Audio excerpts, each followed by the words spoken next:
Avril 1915, le monde, assourdi par les bruits d'obus, n'entend pas le râle d'un peuple qui disparaît comme un désert où des grains de sable s'échappent par le vent.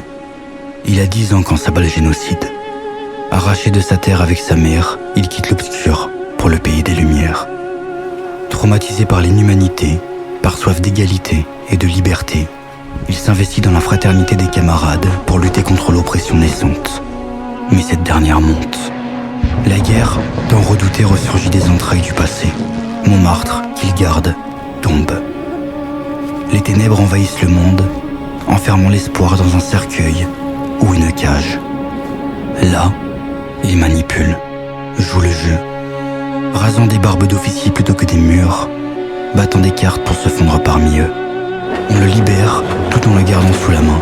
Lui retrouve ses frères, ses immigrés résistants contre la tyrannie. Responsable de gare, il change des vies par des papiers qu'il distribue de train en train. Son clan est décimé au Mont Valérien par les coups de fusil des ennemis. Pourtant, de leur sang, de leur courage, de leur sacrifice abreuvant les sillons, renaîtra la France, terre d'asile et d'espoir. Il retournera dans son pays natal sans avoir eu la nationalité française. Il ne retouchera pourtant jamais la terre de ses 10 ans. Ceci est une histoire arménienne. Ceci est une histoire française. Ceci est l'histoire vraie de Boros Massisyan.